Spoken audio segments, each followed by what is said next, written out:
got to get it quickly.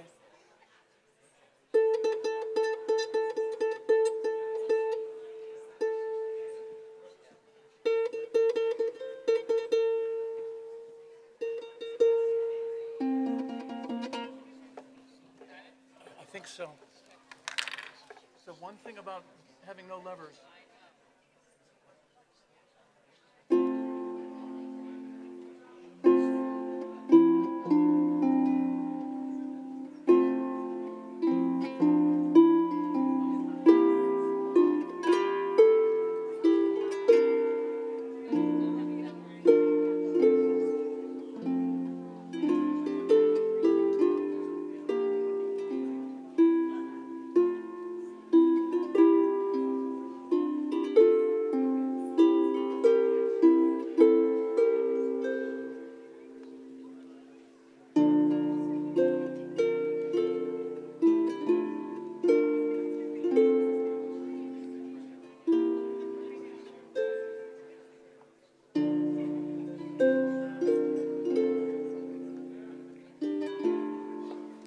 Get it. I'm sorry. I can't tune it that quickly.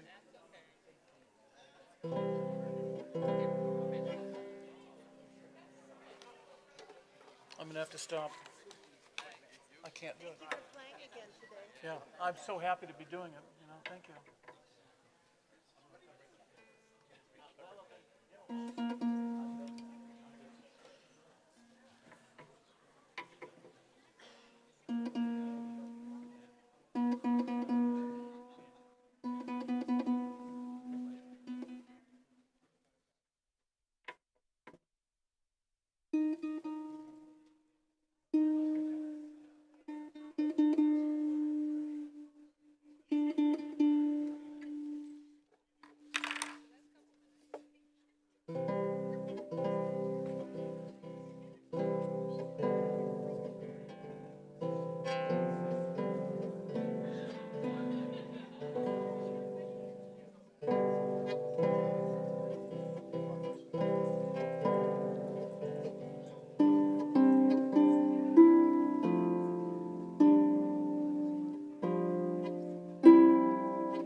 Gotta go so quickly. I'm gonna have to bring the lever harp in.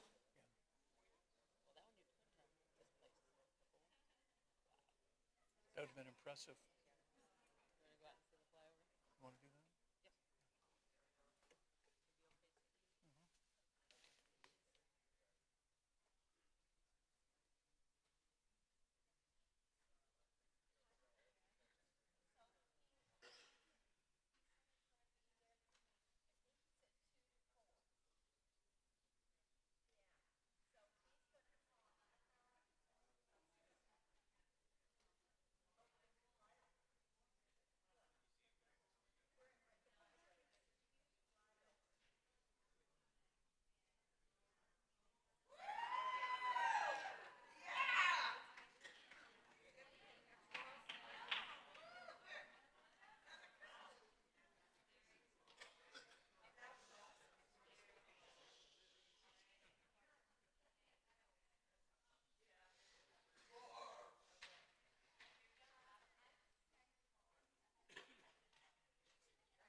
sad if our new love was in vain. So I hope you see, would love to love you,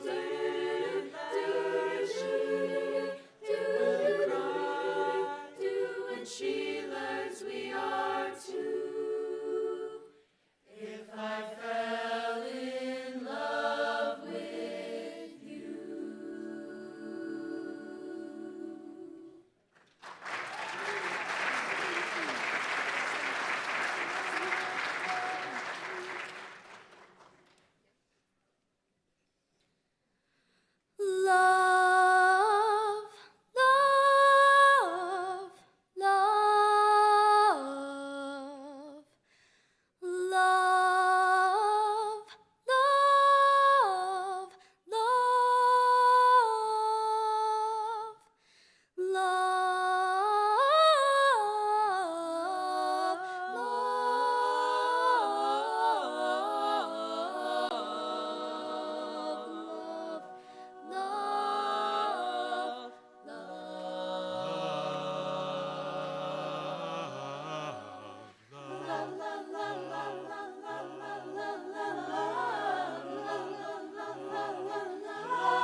Oh, Danny boy, the pipes are calling from glen to glen and down the mountainside.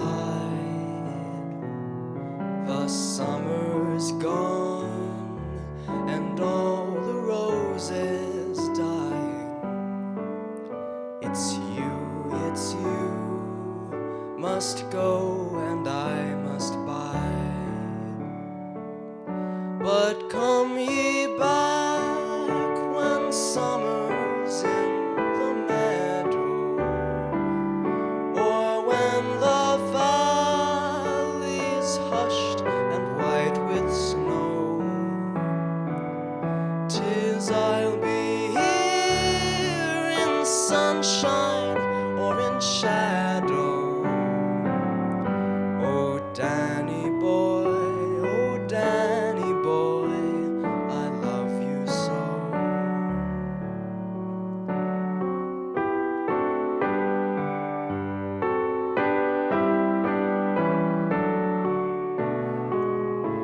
And when ye come and all the flowers are dying, if I am dead, as dead I well may be, you'll come and find the place where I am lying, and kneel and say an Ave there for me, and I shall hear, though soft, you tread above me, and all my grave shall warmer, sweeter be, for you will bend and tell me that you love me, and I shall sleep in peace until you come to me.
done this before, but I felt like it would be a beautiful thing to do together. Would you join me in singing Amazing Grace this morning? So if you know the verses, we're going to do verse 1, verse 2, and then the When We've Been There. So Amazing Grace, how sweet the sound, and then When We've Been, no. What's the second one? We'll Feel Led. Just follow me. I had it. I practiced this, and then, of course, when I get up here, I mess up. That's fine. Here we go. Amazing grace, how sweet the sound that saved a wretch like me. I once was lost, but now I'm found. Was blind, but now I see. 'Twas grace that taught my heart to fear, and grace my fears relieved. 'Twas did, thank you, so that grace appear, the hour I first believed. When we've been there, I know this one. When we've been there 10,000 years, bright shining as the sun, we've no less days to sing God's praise than when we first begun. Thank you so much. Thank you.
take the time to miss me when the earth stands still. 'Cause there's no use running, 'cause the storm's still coming, and you've been running for so many years, for so many years.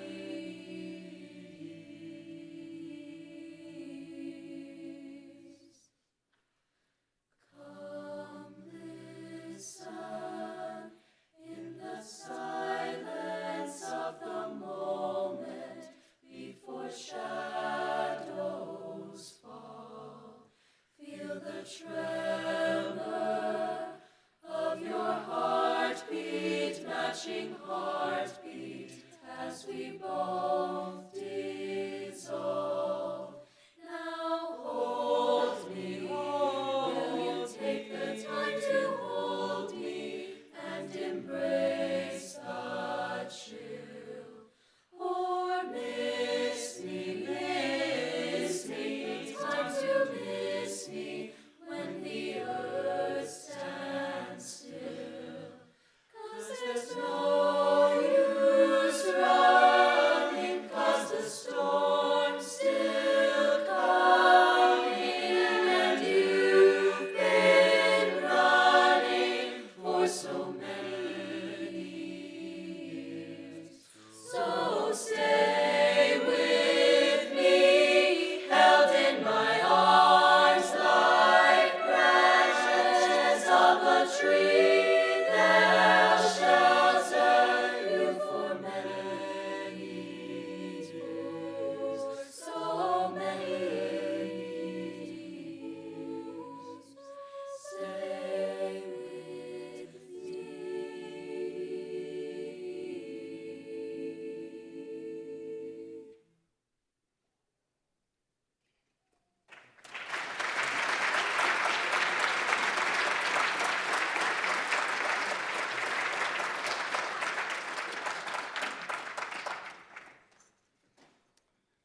Good morning, everyone.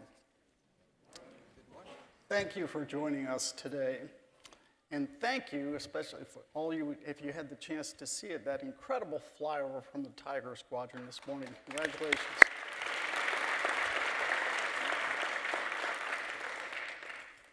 Before we go any further, please join me in thanking Thomas Baker, a veteran who served in the U.S. Coast Guard, the U.S. Navy, and the United States Air Force, as well as Royal High School's Wind Ensemble, the Santa Susana Advanced Women's Choir, and the Abbey Road a cappella group for such a great beginning to this morning's program.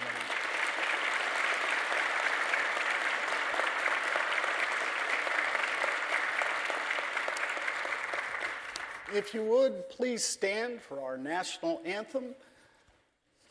The Ronald Reagan Marine Corps League Detachment number 597 will parade the colors. Parade the colors.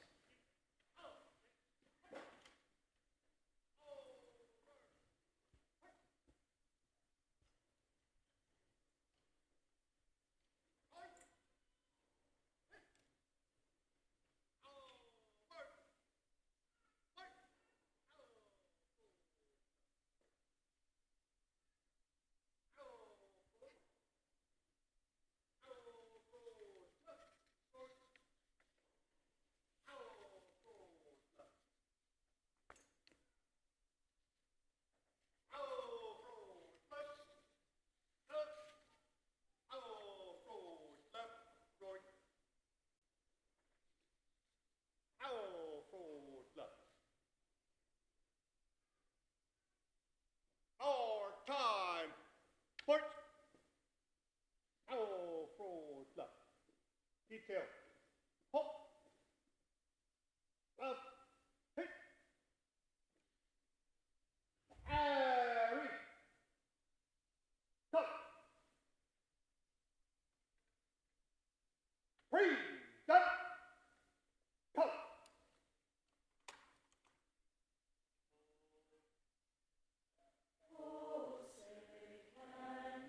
See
Thank you. Please be seated.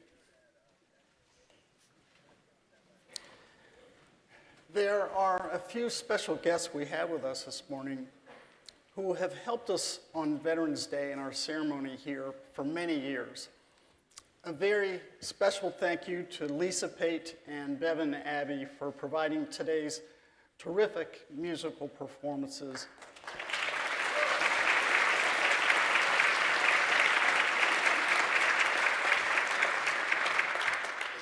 To Paul DiNubilo and the Washington Artillery of New Orleans for their great reenactments in the courtyard.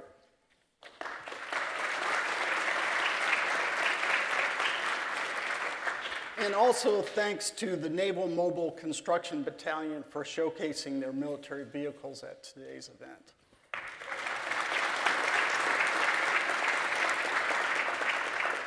I'd also like to welcome a special guest we have with us, Amelia Keller, Vice President of Marketing with the Logix Federal Credit Union. Last August, Logix launched a Paying with a Purpose campaign to raise funds for 3 organizations that support and celebrate Veterans Day. And by donating just 2 cents for every MasterCard transaction over a period of 3 months, the pennies added up, and we are just delighted to announce that the Reagan Presidential Foundation and Institute received $20,000 donation for Logix for today's events.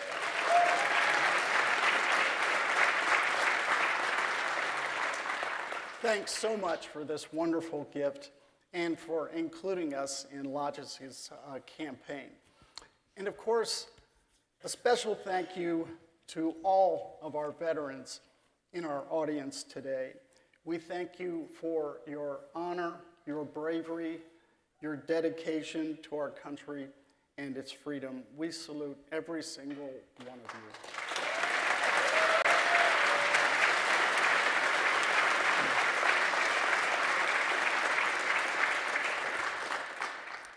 Just yesterday, we installed a 1940s era German train car in our courtyard. One of the train cars that was used to transport Jews to Auschwitz during the Holocaust. You might have seen it when you arrived this morning. The train car is representing our upcoming exhibition on Auschwitz, which showcases over 700 original objects of great historic and human value to ensure we never forget that time in our world's history. I bring this up today because the soldiers who helped liberate the concentration camps are veterans and heroes all, as are all the men and women who defend our freedom every day.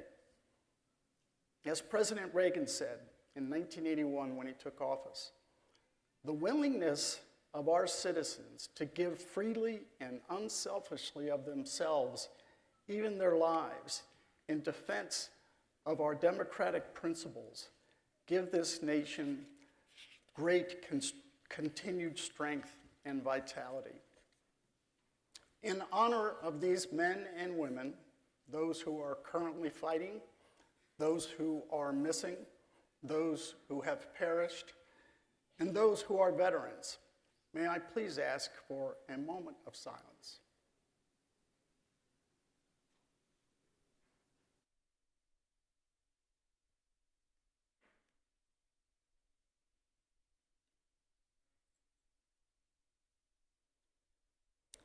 Thank you. And now to today's program. Our keynote speaker today is a true patriot in every sense of the word. Commissioned as a second lieutenant in the Army Infantry, he went on to serve for more than 21 years, finally retiring as a Special Forces Lieutenant Colonel.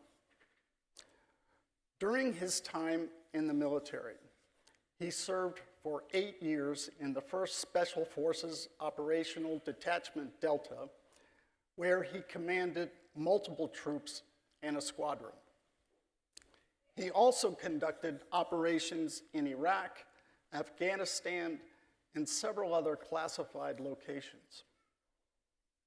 He ended his time in the military as an assistant professor of military science at the Citadel in Charleston, South Carolina. Following his service to our great nation, our speaker became a New York Times best-selling author of the Pike Logan series, the latest of which he's graciously agreed to sign after this program. It is beyond an honor to have him here with us today. Ladies and gentlemen, please welcome Brad Taylor.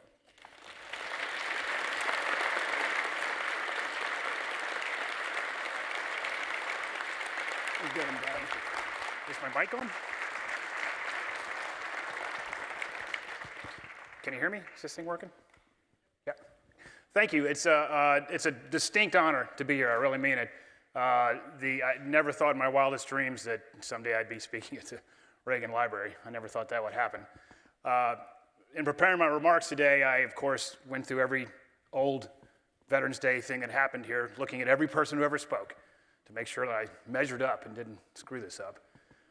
And in every one of those, generally there was a war story. Started out with a war story. So that's what I'm going to do. I'll keep the tradition. I'm going to start out with a war story. When I was in college, I was in ROTC in college, University of Texas. We had a crusty old sergeant major who was a Vietnam vet. He was from one of the lettered ranger companies in Vietnam. And one day in class, he asked us, you guys know the difference between a fairy tale and a war story? And we said, of course, no. What's the difference? He said, a fairy tale starts out, once upon a time. War story starts out, this is no shit. So, I'm going to tell you a war story it's not blood and guts. It's going to be humor, because humor is what gets a veteran through. Humor is what gets a veteran through the dark times. Humor is what gets a veteran through some of the ridiculous things the military makes you do. I've never met a veteran who didn't have a great sense of humor. And in fact, that's how I know Rambo's a fictional character. I mean, that guy, he never told a joke, never cracked a smile. And that's why he's always a singleton. He's always out there by himself, because nobody wants that sourpuss Debbie Downer on the team. He's got to do it all by himself. Well, this is no shit. On 9/11, I was the troop commander in the highest priority combat unit, Department of Defense, and I knew we were going to war. I'd had a lot of training at that time. I'd probably been in the military 13 years. I mean, I'd been to Ranger School, Special Forces Assessment Selection, Special Forces Qualification Course, Special Mission Unit Selection, Operator Training Course. I was about as well prepared as you could be. When I was first got into the Operator Training Course, the guy that was responsible for the course was a guy named Major Scotty Miller. You guys might know him as General Scotty Miller, the last commanding general of Afghanistan. At that time, he was Major Miller, and I was Captain Taylor. But he had a unique position. He had also served in Mogadishu as a troop commander during Gothic Serpent, during the Black Hawk Down incident that occurred. So he's a wealth of knowledge to people like me. I'm about to take over a troop. This guy's been through it. He just would allow you to pick his brains over and over again. I'm sure he got sick of that, but he was a wealth of knowledge. And one day I asked him, at the end of the day, when that whole mission was over, when it was all said and done, what did you wish you had that you didn't have? What did you wish you'd have brought with you that you didn't have on that day? Because I'm thinking to myself, sooner or later I'm going to be in that position. Did you want more bullets? Did you want more batteries? Did you want different radios? What was it? And he said, I wish I'd have had more water. We were desperately thirsty, and I wish I'd have brought more water with me. And that stuck with me. Through the years, when 9/11 happened, we were going to war, I knew it. And on our first mission, we were the first guys going. And I can't tell you the location's classified, the launch point's classified. But the target was a Taliban White House. Basically, we were going to try to decapitate the Taliban. And there was nothing in Afghanistan at that time. Bagram Airfield didn't exist. None of that existed. So we were going to do the longest air assault in American history, world history, actually. We were going to beat the 101st, their Desert Storm air assault by miles. It was about a 6-hour flight, aerial refueling the whole way. And we boarded helicopters, and I remembered what General Miller told me, and I had a lot of water. Most of it was inside my belly. I had about 3 quarts. Now, there's no toilet on a Chinook helicopter. There's a tube in the very back, but we had packed it in with so many people that there's no way to get to it. I was up front talking to pilots, so I couldn't even get back to it. But we thought about that, because we're smart people. we had what the fighter pilots, they told us were fighter pilots, I'm not a fighter pilot, but it was a fighter pilot urine bag, which was a dehydrated sponge inside a plastic bag that when you urinate into, the sponge would inflate, and you could seal it up, and then you're good to go. So I was like, it's okay, we got these bags, we're good to go. Well, the loadmasters had loaded the helicopter, and they didn't load it according to what's going to be used first, second, third, or fourth. They loaded it how I'm going to cube this helicopter out. And about 4 hours in the flight, man, I need to use the bathroom. So I said, where are those bladders? Well, they're on the bottom of the helicopter, underneath all the ammo, and it's cinched down. And there's no way to get to it. We never even used them. I mean, they just sat there. I was like, A for effort.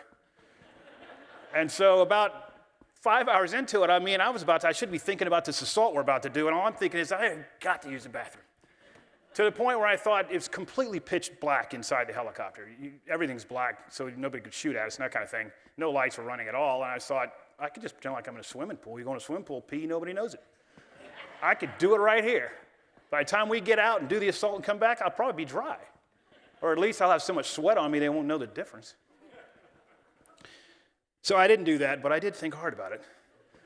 So we got out about 1 minute out, and as a troop commander, the boys will tell you the troop commander doesn't do anything on target.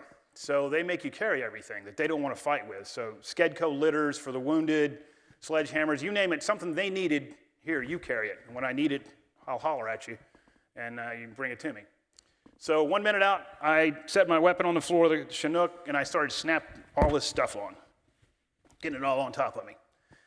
30 seconds out, I could see the target, the preparatory fires that occurred, the guard towers outside the compound were on fire. There was tracer fire coming from the mountains, and we were going in. So I reached down to get my weapon, and it wasn't there. I couldn't find my weapon. It was pitch black in that helicopter, and I'm frantically hitting my hands everywhere. We're going in, and I've lost my gun. I looked at my RTO, and I said, "You've got my weapon." I grabbed his weapon. He's like, "That's my weapon." We hit the ground, guys started going out. We were on the assault, and the door gunner, who's got a minigun, he handed me his M4 and said, "Here, take this." And it's a slick M4. Doesn't have any optics on it, it's no lasers, it's not zeroed for me. May not be zeroed for him. May not even function, I don't know. I'm like, I can't believe I'm going to war like this. So I started exiting the ramp. I'm the last guy out, disconnect from the pilots, and I tripped over something. And by the grace of God, it was my weapon. I threw him his weapon, ran out, turning on all the widgets, thinking, thank you, Lord, there's not going to be a 15-6 investigation on how the premier fighting force of the planet troop commander lost his weapon in the helicopter prior to leaving it. So I turned on all the widgets. Satellite charge went off. We made breach. I entered the compound, called the commander, did all the things I'm supposed to do. Here's what's going on. And then I took a knee. My RTO said, "Oh my God, he's seen the enemy. What do you have? What do you have?" I said, I've got to pee. He looked at me like I was crazy. How could you pee in the middle of the assault? I said, "Trust me, I've got to use the bathroom." And so that was how I entered combat. We finished up the operation. Things went okay. I mean, we had some snafus. We wrecked a helicopter, and some guys got dinged up, but everything else went okay. And we made it back to the launch point, and I told my sergeant major the story, and he said, "Don't ever tell anybody that story. That doesn't reflect highly on you or the unit." And we had to do a debrief. So we went into the debrief, and the debrief is both to collect the history of the operation and also to learn lessons learned for future operations. You always did this long debrief. Everybody gets debriefed on what happened. They piece it together because everybody in combat sees something a little bit differently. You could both see the same thing, and you're both going to have a different perception of what happened. And I went through the whole debrief, and at the end, he asked me, "Was there anything you wish you'd had on this assault that you didn't bring with you?" I said, "Yeah, I wish I'd have had an empty Gatorade bottle. That's the one thing I wanted." Well, we're here to celebrate Veterans Day, which is near and dear to my heart, obviously. What I'd kind of like to do is talk to future veterans. I'm told all the time, "Thank you for your service," especially on Veterans Day. And it always makes me squeamish. I really don't know how to respond to that. I mean, I kind of want to say, I got paid, right? But there's a reason we say that. And that's some of the things I'd like to talk about, some of the intangibles of what it means to be a veteran, beyond money for college or a hard skill that you get, what it means, what you learn as a veteran, and what it means as an American citizen once you've been a veteran. Because we're in a recruiting crisis right now. All the services are falling short of recruiting. And I'd like to speak to those guys. Well, first thing I want to get rid of a myth. One of the things you hear is that nobody wants to join the military because it's woke now, which is not the case. I served under 5 different presidential administrations, starting with President Reagan and ending with President Obama. And it never ceased to amaze me that people would think that my moral compass and the bedrock principles that guide my life would shift based on the vagaries of somebody electing somebody to the president's office. It never ceased to amaze me that I'd go to bed on election night, a member of the finest fighting force in the United States on God's green earth, and then wake up the next morning based on the election and find out that I'm a social justice warrior who can't fight his way out of a wet paper bag. That doesn't happen. It's just simply the law of supply and demand. It's just like it was when I joined the military. In fact, when I joined the military, it's hard for me even to fathom this, but the fall of Saigon was closer to my enlistment than the fall of Twin Towers are to people enlisting today. When I enlisted in the military, President Reagan's economy was starting to hum, and it was hard to, we just started the all-volunteer force.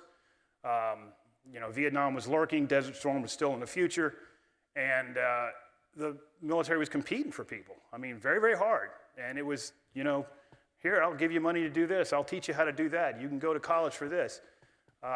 And they were losing the intangibles of what it means to be a veteran.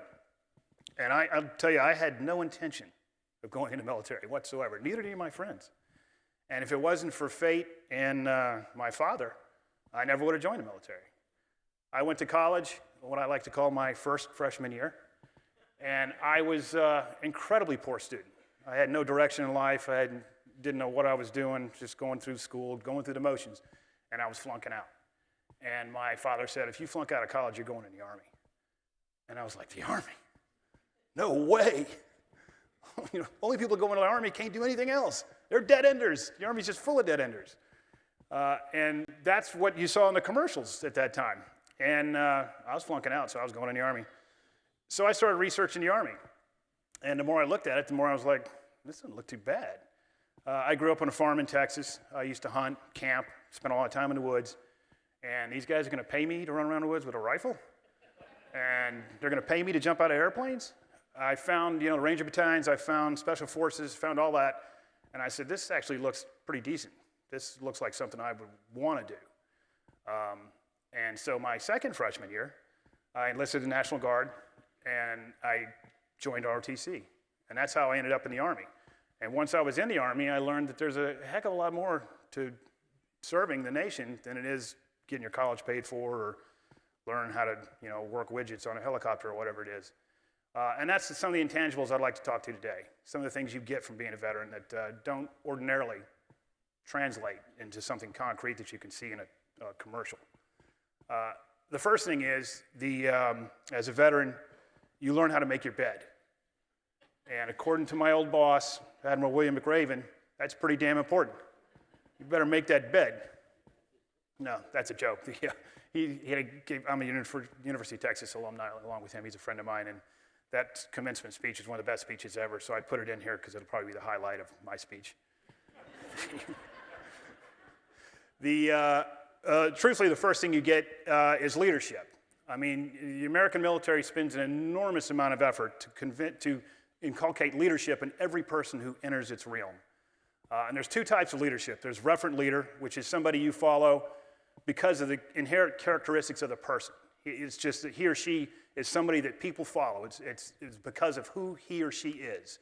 And there's positional leadership, which is somebody who's in a position of leadership based on the organization. A CEO of a company is in a positional leadership. The military is full of positional leadership. Team leader, squad leader, platoon leader, company commander, battalion commander, brigade commander, all the way up. Those are positional leadership positions. But the Army or the military as a whole wants the best of both worlds. They want a referent leader in that position. And they spend a lot of time developing referent leaders and developing leadership characteristics in everybody who passes in. The minute you step in basic training and your drill instructor hands you a mop and says, pick 3 guys, you're in charge of cleaning their train. You're stepping on your road to leadership. And the Army does it over and over and over again. And not many militaries do. In fact, very few do. And once you get in there to the leadership positions, you start learning how to be a leader. The Army's giving you the tools to be a leader. It's up to you to make it happen. I hear people all the time saying, he's a born leader, or leaders are born. I don't believe that for a minute. Leaders are made. It might be you might be made in the crux of combat. You might be at LZ X-ray 1965 in the Idrang Valley, and all your positional leadership are dead. And you realize if you don't do something, you're going to be dead too. Well, you step up to be a leader and end up being a fabulous leader. Everybody's following you now as a private, corporal, whatever it is, Spec 5.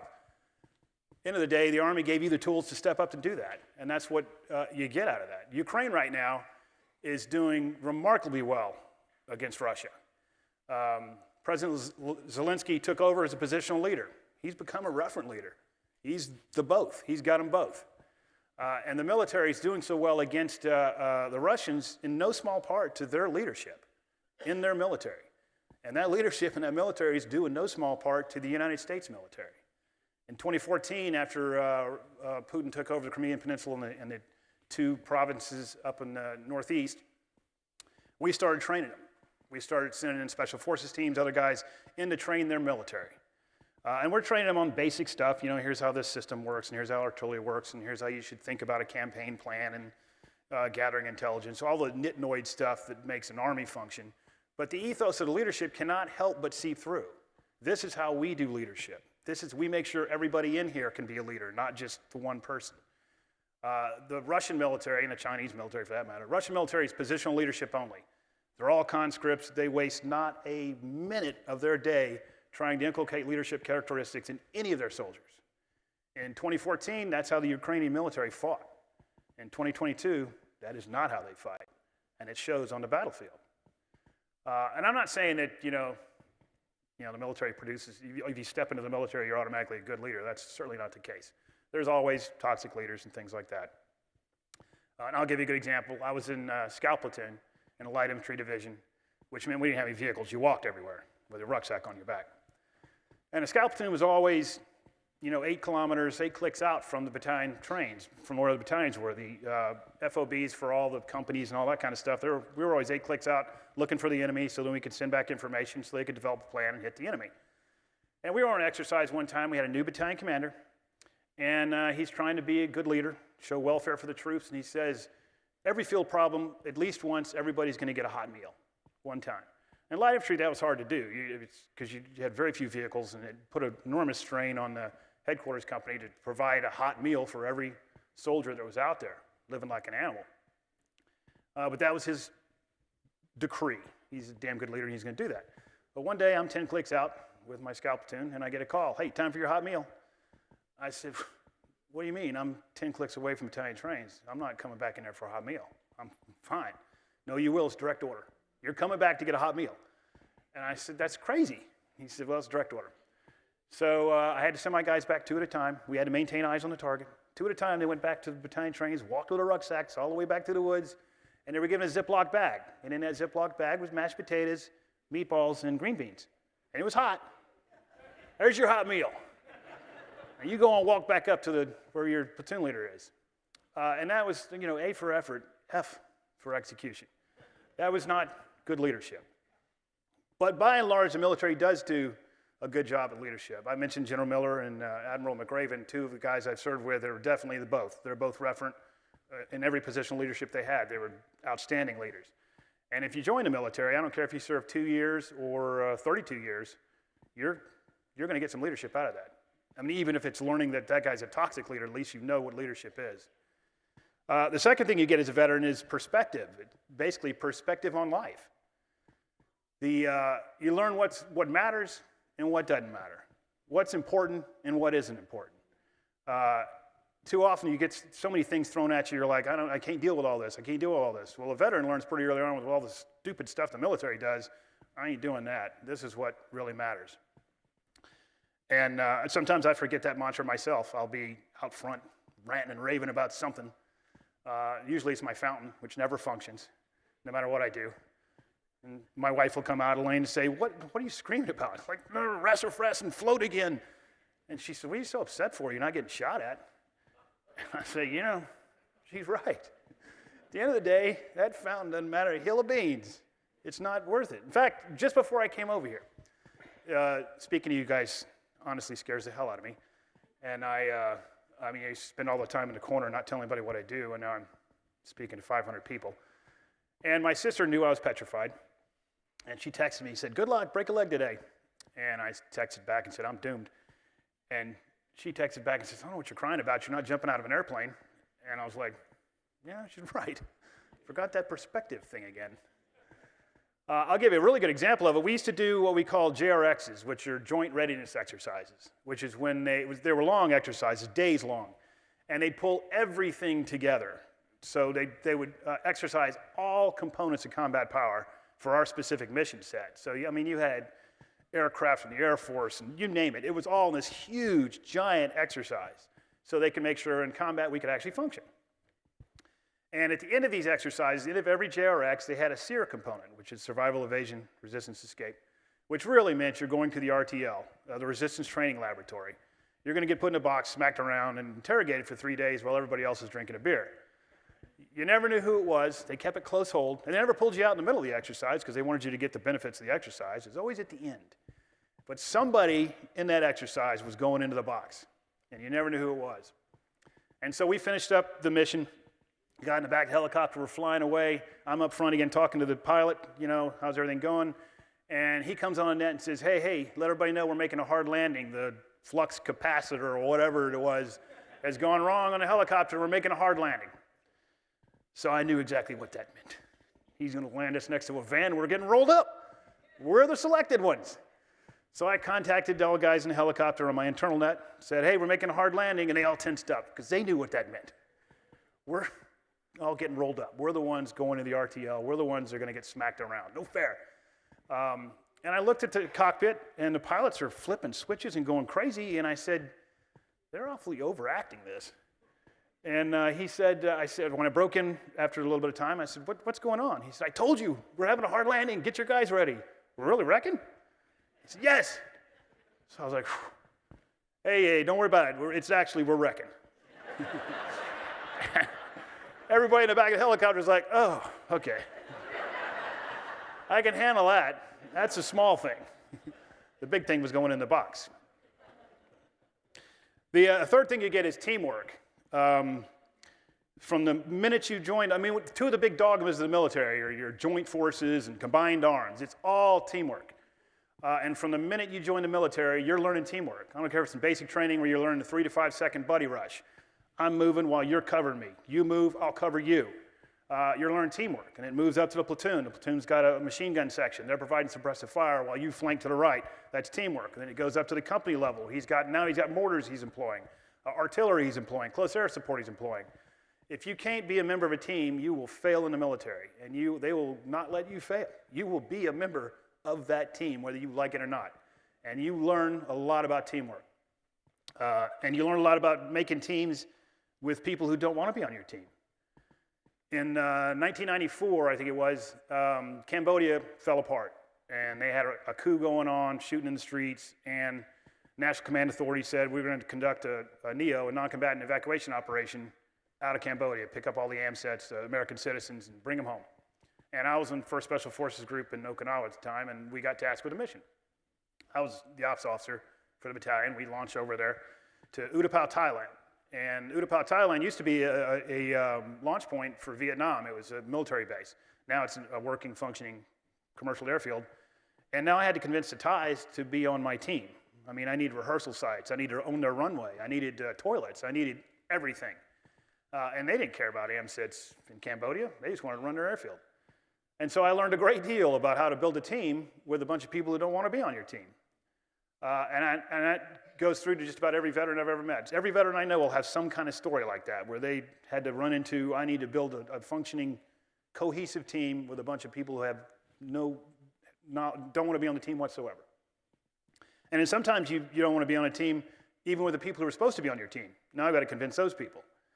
I was in Iraq on a rotation, and they had, there was kind of an unwritten rule in Iraq that I happened to be over there over Christmas, that on Christmas Day you don't do an assault. If there's some kind of impending, imminent threat, you can do, obviously you'll protect the force. But generally we didn't do a lot of offensive operations on Christmas, and it's because, number one, it's Christmas, but number two, nobody wanted to lose a soldier on Christmas Day. And so it just didn't happen. Well, we had some intelligence we'd come up with. We had a group of bad guys. They were blowing people up. We had all 5 of them. We're in a house. We located the house, and it was Christmas Day. I was afraid if I waited a day to take that house down, they'd disperse, and then we wouldn't find them again, and they'd be out there blowing people up. So I had to take that house down on Christmas, but the problem was I didn't own any terrain. I operated freely throughout Iraq, but I didn't own all the terrain was owned by some other organization, some other unit. It had all these footprints. And this footprint where this target set was owned by the 82nd Airborne. So the first thing I have to do is convince that guy to let me operate inside his battle space on Christmas Day, which honestly wasn't that big of an argument. He didn't really, okay, you guys want to do it, go do it. But the second thing is I needed to accompany his guys because I could take that target down, but I couldn't protect myself while I was doing it. It was in hostile terrain. I needed a cordon outside that target to prevent anybody else from coming in behind me while I'm clearing that target to protect me from getting shot at, basically. So I needed a company of paratroopers.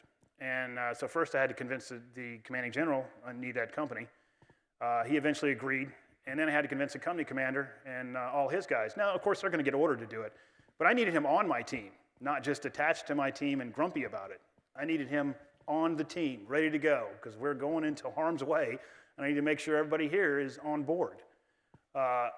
And so I learned a lot about building the teamwork on that side. We got him on board. Everything went well. Did the target. High five, returning back. And on the way home, we lost one of the 82nd Airborne soldiers. I didn't know his name, never met him. It wasn't even a combat loss. We were driving under blacked out nods, and his vehicle rolled off a dike, and he drowned in the water. And that loss has haunted me a great deal, because every Christmas when I'm opening, Santa Claus, celebrating the birth of Christ, there's some family out there thinking the only thing they think is today's the day I lost my son.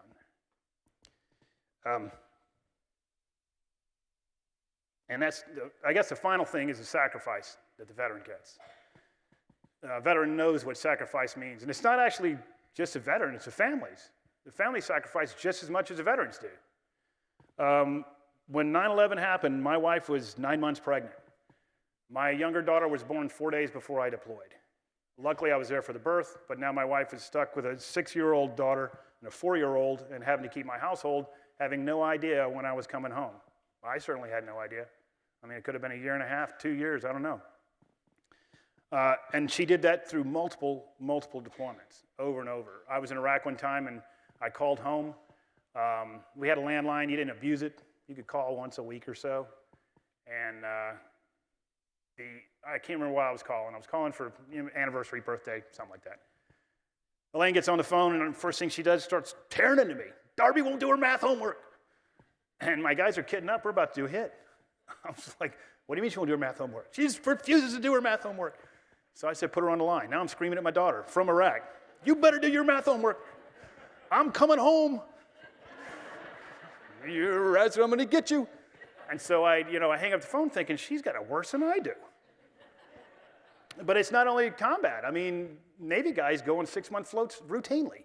6 months on, 6 months off. I mean, and some spouses at home keeping that place together. My first deployment was to the MFO, the Multinational Force Observers in the Sinai, 6-month deployment. I was just married. Who's going to take care of the house? My wife is, my new wife. Hey, glad to get married to you. See you later. I'm gone for 6 months.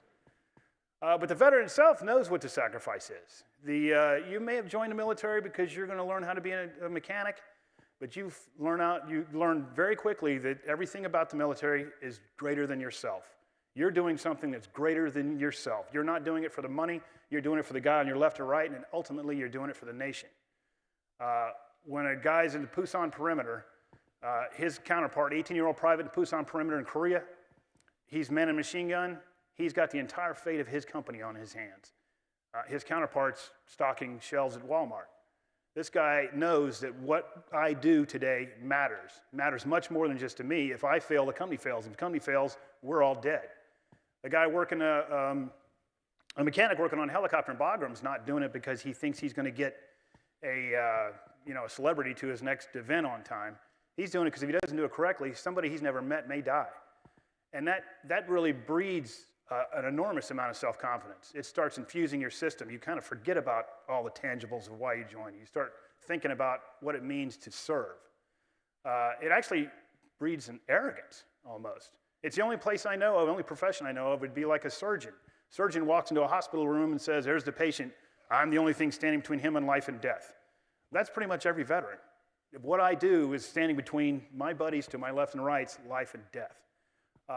And that sacrifice they make over and over again is why we celebrate Veterans Day.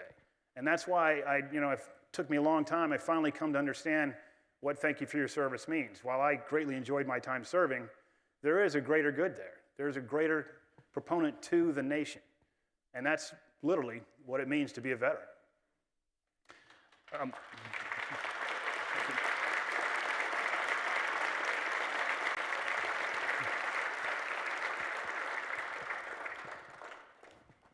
Before I go, I'd be remiss. There are an enormous number of wonderful veteran charities out there. And if I appreciate people saying thank you thank you for serving to myself, but if you really want to help, you could contribute to some of these organizations. And I myself am an ambassador for the Special Operations Warrior Foundation, which provides cradle-to-career schooling for any fallen Special Operations soldier and Medal of Honor winner. If a Special Operations soldier falls anywhere of any of the services, they will make sure their kids go from preschool all the way through college and career transition, fully paid for by Special Operations Warrior Foundation. So, you don't have to give to them, but if you want to give to somebody else, that's fine, but I'd say consider that. Anyway, thank you very much for having me. It's been a pleasure.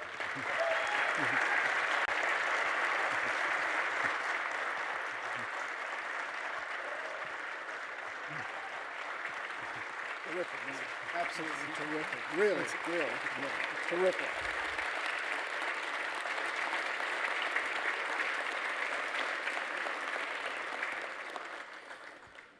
Thank you so much, Brad. Just terrific. Thanks again, really. Well, now it is time for my favorite part of the program, where we recognize all of you who are here today representing different branches of the military. Our orchestra will be performing a service medley. When you hear your branch's song, please stand so we can salute you. In addition, if you are a family member here representing a member of the military, please stand in their place when their branch's song is played so we can remember everyone who has participated or sacrificed in protecting our nation's freedom.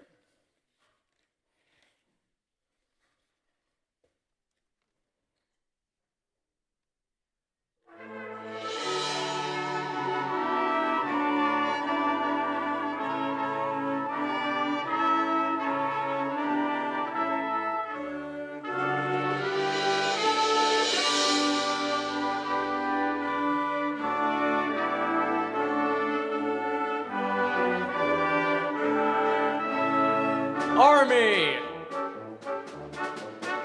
First to fight for the right and to build the nation's might, and the army goes rolling along. Proud of all we have done, fight until the battle's won, and the army goes rolling along. Then it's high, high, hey, the army's on its way.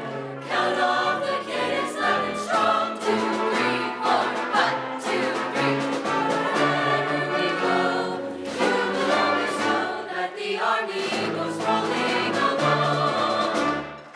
Marines! From the halls of Montezuma to the shores of Tripoli, we will fight our country's battles in the air, on land and sea.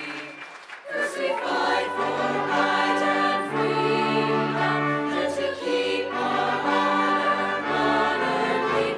We are proud to claim the title of United States Marines. Coast Guard! We're always ready for the call. We place our trust in Thee. Through hail and gale and shot and shell to win the victory. Semper Fidelis is our guide, our pledge, our motto too.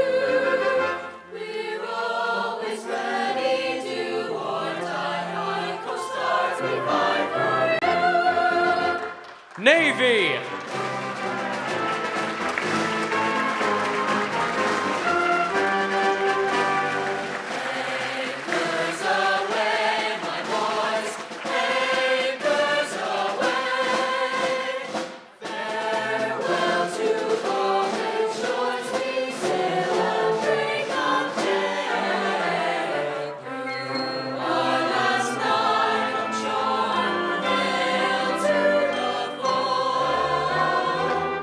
Until we meet once more, here's wishing you a happy voyage home. Air Force.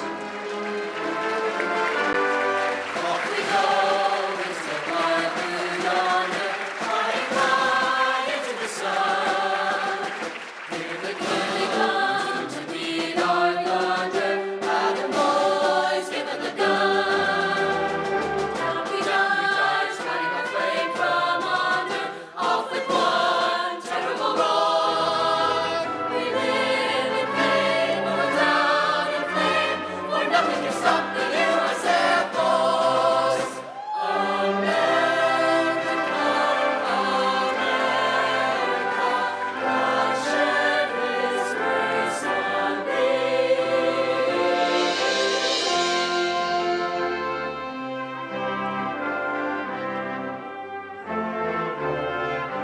Oh, beautiful for heroes proved in liberating strife, who more than self their country loved, and mercy more than love. America, may God thy gold rifle till all success be nobleness, and every gain divine. America,